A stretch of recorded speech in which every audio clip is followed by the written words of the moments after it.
Hello, bachcho. Let's read the given question. And the question states that let f of x is equal to e raised to the power cos inverse sine x plus pi by 3. Then the given options we need to check whether which condition is satisfied. So the key concept that we will use here is that is cos minus theta is equal to cos theta, and cos inverse cos theta is equal to theta when theta is lying between 0 to pi.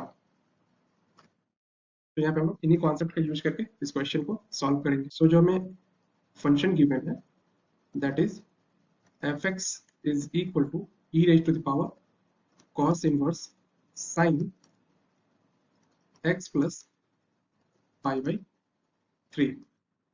तो यहाँ से हम लोग इसको ऐसे लिख सकते हैं कि since we know that cos 90 minus theta is equal to sine theta. तो यहाँ पे हम लोग इस कंडीशन को अप्लाई करेंगे तो एफ ऑफ एक्स को लिख सकते हैं ऐसे e raise to the power cos inverse. अब साइन को हम लोग लिख रहे हैं कॉस के टर्म में, तो ये क्या हो जाएगी कॉस और ये हो जाएगी pi by 2 minus x minus pi by 3.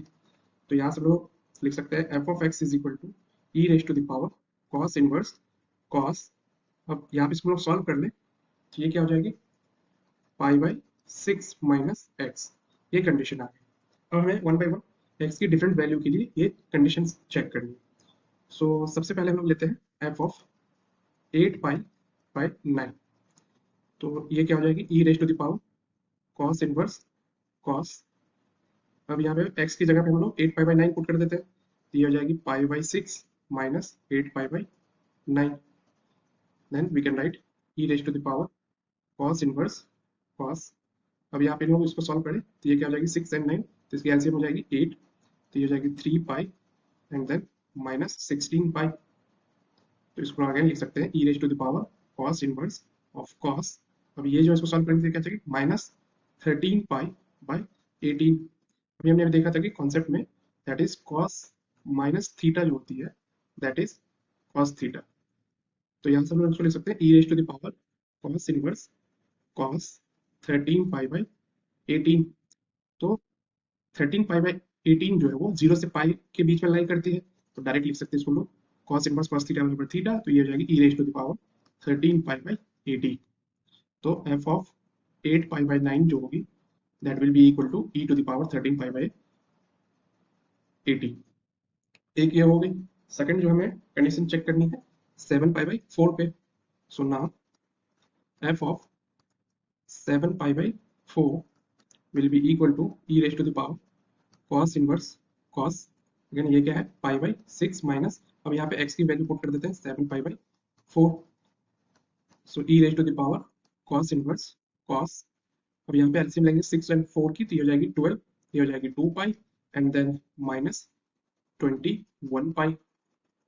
तो इसको सॉल्व करते हैं तो ये हो जाएगी e raised to the power cos inverse cos. अब ये 2 पाई माइनस 21 पाई तो ये क्या हो जाएगी माइनस 19 पाई बाई 12. अगेन यहाँ पे ये कॉन्सेप्ट अप्लाई करेंगे तो ये क्या हो जाएगी e raise to the power cos inverse cos. तो ये हो जाएगी इसको लिख सकते हैं 19 पाई बाई 12 के. अब 19 पाई बाई 12 जो होगा वो पाई से ग्रेटर है, दैट मीन्स इसको हम लोग so in the next step we can write e raise to the power cos inverse cos. अब 19 पाई बाई 12 को हम लोग लिख सकते हैं 2 pi minus 5 pi by 12. And as we know that cos 2 pi minus theta जो होती है that is equal to cos theta. तो यहाँ से हम उसको ले सकते हैं e raised to the power cos inverse cos. अब ये जो हो जाएगी that is 5 pi by 12. अब देख सकते हैं 5 pi by 12 जो है वो 0 से pi by के बीच में लाई करती है, हम इसको डायरेक्ट लिख सकते हैं e to the power 5 pi by 12. ना अब हमें f of minus 7 pi by 4 find करनी है. So now f of minus 7 pi by 4 will be equal to e raised to the power cos inverse cos. यहाँ पे हमें pi by 6 minus, अब यहाँ पे माइनस एक ऑलरेडी है तो ये माइनस और माइनस प्लस हो जाएगी and this will be 7 pi by 4. Again we can write this as e raise to the power cos inverse cos. अब यहाँ पे अगर 12 पे एलसीएम लेंगे तो ये क्या हो जाएगी 12, ये हो जाएगी 2 pi and this is 21 pi. So इसको लिख सकते हैं e raise to the power cos inverse cos, और इसको सॉल्व करें तो ये हो जाएगी 23 पाई डिवाइडेड बाई 12. तो यहाँ से देख सकते हैं 23 पाई बाई 12 जो है ये 0 से पाई बाई के बीच में लाई नहीं करती है, तो अगेन इसको हम रीराइट कर सकते हैं ऐसे e raise to the power cos inverse cos 2 pi minus pi by 12. तो ये क्या हो जाएगी e raise to the power cos inverse cos, अब ये 2 पाई माइनस थीटा है तो इसको डायरेक्ट थीटा लिख सकते हैं, तो ये हो जाएगी कॉस पाई बाई 12, और पाई बाई 12 जो है वो 0 से पाई के बीच में लाई करती है, तो इसको हम लिख सकते हैं e raise to the power pi by 12.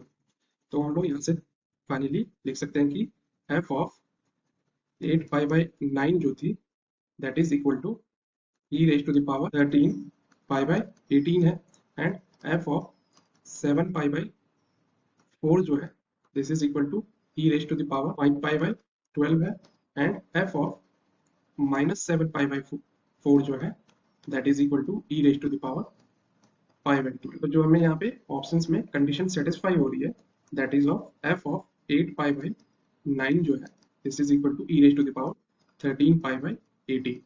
तो सिर्फ ये कंडीशन सेटिस्फाई कर रही है क्योंकि f of minus 7 pi by 4 पे e raise to the power pi by 12 है, बट जो ऑप्शन में हमें गिवन है वो है e raise to the power 11 pi by 12, और एफ ऑफ 7 पाई बाई 4 जो है हमें आ रही है e raise to the power 5 pi by 12, तो यहाँ ऑप्शन है e raise to the power 5 by 11. That means the only condition that is satisfied is f of 8 pi by 9 is 13 pi by 18. That is option B is our correct choice. I hope you understood the solution. Best of luck. Thank you.